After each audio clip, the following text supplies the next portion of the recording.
Bonjour tout le monde, bienvenue dans le podcast de Unit, le podcast dédié aux énergies vertes. Je suis Marian Terrasse, et aujourd'hui notre experte s'appelle Marie-Yvonique Le Gall. Elle est responsable de projet chez Unit. Aujourd'hui nous allons parler écologie. Nous allons parler de clôture dans le photovoltaïque. Oui, vous pensez que c'est un sujet bateau ? Pourtant le concept est super intéressant. Quand on a un regard un peu écolo, le sujet il est fantastique. Nous avons beaucoup parlé de l'idée de ne pas dégrader la biodiversité avec la création de centrales d'énergie renouvelable. Là, nous allons voir comment améliorer la biodiversité. Possiblement, dans certains cas, comment grandement l'améliorer. Qui sait ? Bonjour Marie-Yvonique. Bonjour Marianne. Alors Marie-Yvonique, tu as déjà intervenu dans ce podcast, mais pour ceux qui ne s'en souviendraient pas, qui es-tu et quelle est ton expérience ? J'ai 15 ans, j'ai 15 années d'ancienneté dans le développement de projets chez Unit. Peux-tu nous introduire brièvement ce que c'est qu'une centrale solaire photovoltaïque au sol et en quoi consiste ton rôle de chef de projet en développement d'énergie photovoltaïque ? Une centrale photovoltaïque au sol est un moyen de produire de l'électricité grâce aux rayons du soleil. Donc des panneaux photovoltaïques sont posés sur des structures au sol et composées de cellules photovoltaïques. Elles vont capter les rayons du soleil pour les transformer en électricité. Et cette électricité sera ensuite convertie pour circuler sur les lignes à haute tension. Donc ce type d'installation solaire est surtout dédié aux projets de grande envergure où il s'agit d'exploiter des terrains de plusieurs hectares. En fait, tu vois, avec la baisse des coûts des matériaux et l'augmentation du prix de l'électricité ainsi que la ratification des terrains compatibles avec un projet photovoltaïque au sol, de nouvelles typologies d'installations photovoltaïques sont apparues. On les appelle les centrales agrivoltaïques. Et ces installations agrivoltaïques sont situées sur une parcelle agricole. Cette installation doit contribuer durablement à l'installation, au maintien et au développement d'une production agricole.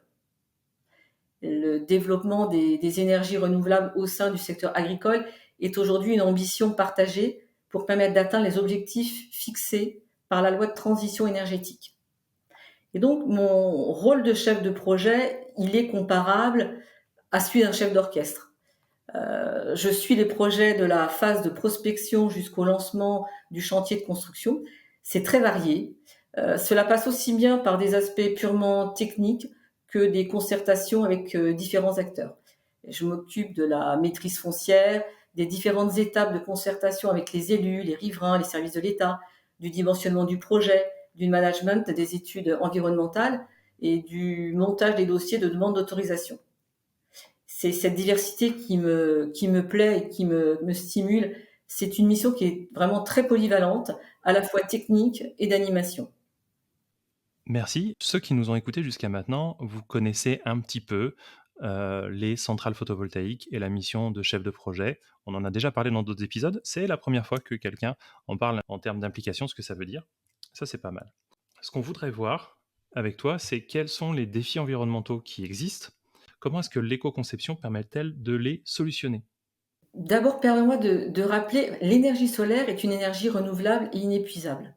En effet, la production d'énergie solaire n'émet pas de polluants ou de gaz à effet de serre, ce qui permet également de limiter l'impact sur l'environnement. Cependant, déterminée à accélérer l'installation d'énergie renouvelable sur son territoire, la France doit aussi protéger sa biodiversité pour espérer contenir et s'adapter au réchauffement climatique. Donc tu vois, en fait, l'enjeu est de réduire l'empreinte environnementale des activités humaines, dont les énergies renouvelables, mener à bien la transition énergétique avec la préservation et la reconquête de la biodiversité. Avec 17% d'espèces menacées d'extinction et 80% d'écosystèmes importants en mauvais état, le déploiement des énergies renouvelables en France doit plus que jamais compter avec la biodiversité, premier allié dans la lutte et l'adaptation au réchauffement climatique. Aussi, pour faire face aux enjeux de destruction des habitats et de fragmentation des espaces naturels, la biodiversité doit être prise en compte à chaque étape des projets, que ce soit le développement, l'exploitation ou le démantèlement d'une centrale. Car à l'instar de toutes les infrastructures ou toute construction, l'implantation du parc photovoltaïque au sol peut entraîner des conséquences négatives sur son environnement. Donc, en suivant la méthodologie de l'éco-conception, le développeur va dans un premier temps identifier les sources de pression éventuelles sur la biodiversité, telles que les sondages archéologiques, le terrassement, l'aplanissement, l'accès, les plateformes techniques, c'est-à-dire les bases de vie, le raccordement au réseau électrique, les panneaux, la gestion de la végétation, le débroussaillage, le pâturage, les clôtures, je pense qu'on va faire un zoom ensuite, le raccordement électrique, les voies d'accès et pistes de circulation des engins au sein des parcs. Puis dans un deuxième temps, le développeur, il va caractériser les risques d'incidence en les recontextualisant en fonction de l'état du site, des modalités de conception du parc solaire, de l'efficacité des mesures d'atténuation mises en œuvre lors des phases de chantier, d'exploitation, de démantèlement, des effets cumulés potentiels avec d'autres activités amphotiques. Alors tu l'as dit, on aimerait peut-être se concentrer un peu sur cette histoire de clôture. Quand on a préparé l'épisode, c'est ce dont tu avais parlé en fait qui m'avait le plus marqué. Pourquoi est-ce qu'elles sont un élément crucial de la conception de ces centrales? Parce que après tout, ça semble tellement, je veux dire, basique. Pourquoi est-ce que c'est un élément crucial de la conception de ces centrales? Et quelles sont les considérations écologiques qu'il faudrait prendre en compte, quoi? En fait, il faut bien avoir en tête que la faune a besoin de se déplacer. Donc la faune, elle a besoin de se déplacer pour s'alimenter, pour se reproduire. À un moment donné, les jeunes mâles vont devoir se disperser et conquérir de nouveaux territoires. La faune a besoin aussi de se reposer, de fuir les prédateurs ou les catastrophes naturelles, de s'adapter au changement climatique. Donc en fait, les clôtures peuvent avoir des incidences variées sur la biodiversité. Elle peut être un outil de réduction des impacts d'infrastructures de transport, par exemple contre les collisions. On voit bien, quelquefois sur les autoroutes, là on met les clôtures pour pas que la faune elle aille sur les voies. On peut aussi faire des passages qui sont clôturés pour guider la faune vers des passages à faune sur les autoroutes également, pour leur faire passer les ponts. Mais également, en fait, les clôtures sont des risques d'incidence importantes qui ne sont pas les mêmes si on se place à l'échelle d'un individu, d'une population ou d'une communauté de la faune. Et les clôtures peuvent former soit un filtre, une barrière et carrément un piège, quoi. Et donc, ces clôtures peuvent être à l'origine de pertes d'habitat, d'isolement. Elles peuvent en fait altérer les interactions entre les individus ou entre des espèces. Elles peuvent également modifier la répartition des espèces. Donc, on voit bien qu'il y a des considérations qui sont à prendre en compte et qui sont importantes. Donc, on va prendre en compte la faune, le paysage, mais également les risques naturels, comme les risques d'incendie. On doit en fait respecter ce que l'on appelle des OLD, donc l'obligation légale de débroussaillement, pour éviter que le feu se propage d'un site à l'autre. Il y a également à prendre en compte, c'est l'effet lisière pour l'envol des oiseaux. Donc, les oiseaux ont besoin en fait d'un périmètre en fait pour pouvoir s'envoler. Il ne faut pas que la clôture vienne bloquer et nuire en fait à leur envol. Voilà. Et on va prendre aussi en considération les usages. Par exemple, dans un parc agrivoltaïque avec un co-usage ovin, il va falloir veiller à ce que la clôture, les mailles de cette clôture sont suffisantes pour permettre aux prédateurs de ne pas rentrer.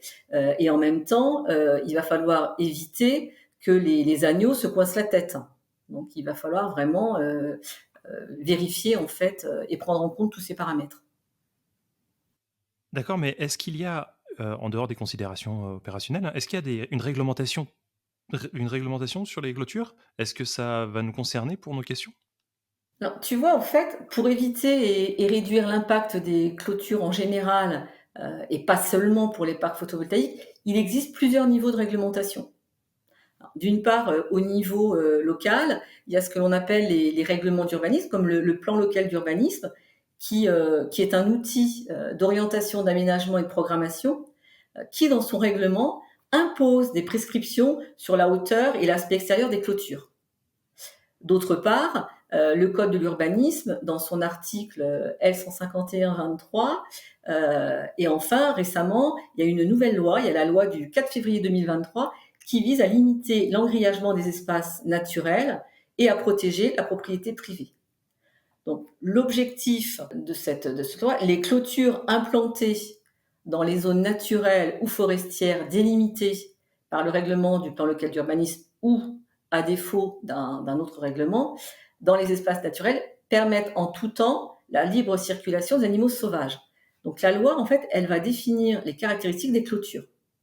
Donc les clôtures sont posées à 30 cm au-dessus de la surface du sol, leur hauteur est limitée à 1,20 m et elles ne peuvent ni être vulnérantes, ni constituer des pièges pour la faune. Donc, ces clôtures sont en matériaux naturels ou traditionnels.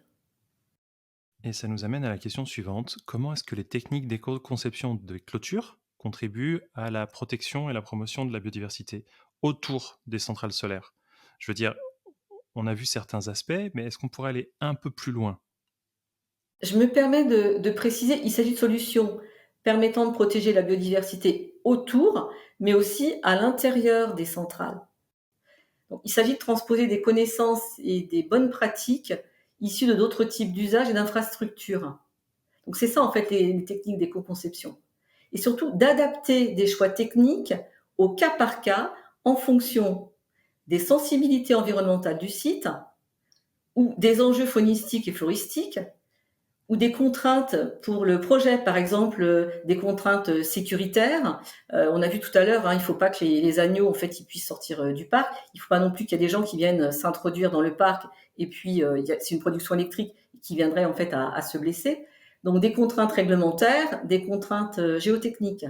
Par exemple, pour l'étanchéité à la faune sauvage, à la faune domestique et à l'homme, il est important en fait de bien définir les besoins dont la motivation potentielle des espèces présentes. On va essayer de savoir si, par exemple, au sein du parc photovoltaïque, la présence de la faune sauvage peut être acceptable sur certains secteurs, sous réserve, bien sûr, qu'elle ne soit pas contradictoire avec l'objectif de sécurisation humaine. Et on peut se demander aussi si des espèces sont susceptibles de causer des dommages particuliers. Par exemple, les câbles qui sont enfouis au sol, il peut y avoir en fait des animaux qui pourraient venir gratter et puis mordre dedans, quoi, avoir les rongeurs, le fouissage des sangliers, les lapins. Hein. Et en fait, le cas échéant, on peut trouver des parades techniques ou bien, donc ça c'est nous qui allons trouver une parade, ou alors en fait, est-ce que c'est à la clôture de prévenir les intrusions? D'accord, donc plein de considérations à prendre en compte. Est-ce que tu peux me partager des exemples de solutions un peu innovantes, en éco-conception ou alors de matériaux écologiques qui sont utilisés dans la construction de ces clôtures, sur la conception en général de ces clôtures, pour que ce soit efficace dans son objectif écologique? Oui, tu vois, par exemple, ce qui me vient à l'esprit, c'est, utiliser des poteaux inoffensifs. En fait, ça va être, si on a besoin de poteaux plutôt, circulaires, du matériel plein, ou des poteaux, couverts. On va en fait, éviter, d'utiliser du fil barbelé. Ça, c'est, hyper important. On va également, éviter les clôtures aux extrémités saillantes, en bas et en haut, qui risquent de blesser. On peut également éviter de placer au sein de l'enclos et le long de la clôture des éléments attirant les animaux. Par exemple, quand on est en co-usage ovin. Et puis, on va assurer la visibilité du grillage, quoi. C'est important en fait que ce grillage soit bien visible des animaux. Donc, on peut marquer la clôture avec des plaquettes métalliques. Et puis, on peut également tout simplement utiliser des ganivelles en bois qui en fait se voient de plus loin qu'un simple grillage. Et on peut également utiliser des haies végétalisées. Et une fois que la haie sera végétalisée, ces ganivelles en bois ou la clôture métal ne se verront plus. Voilà. Et alors contre l'étanchéité, ce qu'on propose souvent en fait, c'est de faire des ouvertures au sein de la clôture pour que la petite faune puisse passer. Et quels sont les retours d'expérience en vrai, sur le terrain et les résultats observés sur les sites équipés de clôtures éco-conçues? En termes de biodiversité, est-ce que ça a changé quelque chose? Ou d'acceptabilité par les communautés locales? J'en sais rien. Une histoire intéressante en fait, heu, dans un pays voisin, c'est en Allemagne, au niveau de l'éco-conception, tu vois? Eux, ils ont en fait, une option que nous on n'a pas cette possibilité, en France. C'est qu'eux, dès l'instant, où il est possible, de retirer les modules sans les détruire, et si l'installation est surveillée et protégée d'une autre manière, avec une vidéo surveillance, et bien dans ces cas-là, il n'est pas obligatoire de clôturer le site. Donc en fait, eux, ils peuvent avoir des sites qui ne sont pas clôturés et où en fait des grands mammifères, par exemple, peuvent passer. Voilà. Alors que nous, en France, comme c'est une production électrique, en fait, on nous demande de clôturer. Et en plus, au niveau de nos assurances, on ne pourrait pas trouver en fait d'assureurs qui accepteraient d'assurer des parcs qui ne soient pas clôturés. Donc ça, c'est quelque chose qui est très important et on pourrait travailler sur lequel on pourrait travailler. Ouais. Donc des spécificités réglementaires qui génèrent ce genre de différences. Mais en fait, tu vois, sinon la réglementation, en fait, elle impose de réaliser une évaluation environnementale pour les installations d'une puissance supérieure à 1 mégawatt, donc pour les grands parcs au sol. Et dans ce cadre, on réalise une étude d'impact. Donc, le contenu doit être proportionné à la sensibilité environnementale de la zone susceptible d'être affectée par le projet et à l'importance et la nature des travaux. Et donc, au-delà du simple respect de la réglementation, pour que le projet soit autorisé, donc on fait ce qu'on appelle la démarche ERC, c'est-à-dire éviter, réduire, compenser, qui permet d'aboutir à un projet de moindre impact et aussi durable que possible.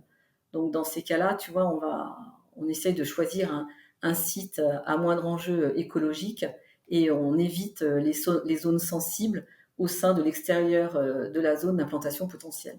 Donc ça, c'est vraiment très important en fait, cette notion. Eh bien, merci beaucoup, Marie-Vonique. Merci, puis à bientôt. Je suis Marion Terrasse et je vous présentais le podcast de Unit, le producteur d'une électricité locale, durable et compétitive. Si vous qui nous écoutez êtes intéressé pour valoriser un grand terrain, un parking de bonne dimension, un élevage ou pour un projet photovoltaïque, voire agro-photovoltaïque de ce type, vous pouvez nous contacter aux coordonnées en commentaire. Dans tous les cas, abonnez-vous au podcast pour en découvrir plus sur l'avenir de l'électricité verte.